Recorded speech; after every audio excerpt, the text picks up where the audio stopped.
I was fascinated with East Germany from the time I was a kid. I went for the first time in 1974 when I was 12 years old to visit family in East Berlin. And from that moment on, I had this perverse fascination with this society behind the wall. And I would go back repeatedly in the 70s and 80s. And for me, it was part of my own uh, personal history, political history. When I experienced the fall of the wall, I immediately said, I need to go to East Germany and ask people how they experienced the regime, how they experienced the fall of the wall. And then I kept going back after unification, asking East Germans how they were adapting, how they fit their new life into their memories of the old GDR. And so this project was an outgrowth of this long-standing interest that goes back almost 50 years. And I think Alberto had a little bit of the same kind of personal experience that made us want to keep this history open as well, because today, the only place I can go that sort of reminds me of going to East Germany is when I go from Canada, we can go to Cuba on holidays, and you go into the society that is completely different, a different world.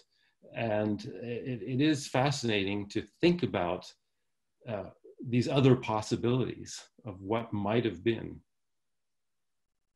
After the fall of the wall, I talked to people that I didn't know if they were from East or West Germany. But when I asked them, I sensed that they felt that they didn't want to talk about it. They felt ashamed about coming from the East, because it felt like if you came from the East, it was not a good thing somehow, that the West looked upon the East with prejudice. So I thought this is a very peculiar, very strange, a very fascinating situation. In the middle of Europe, we had a country that was closely connected to the history of Central Europeans' development from the Third Reich, the war.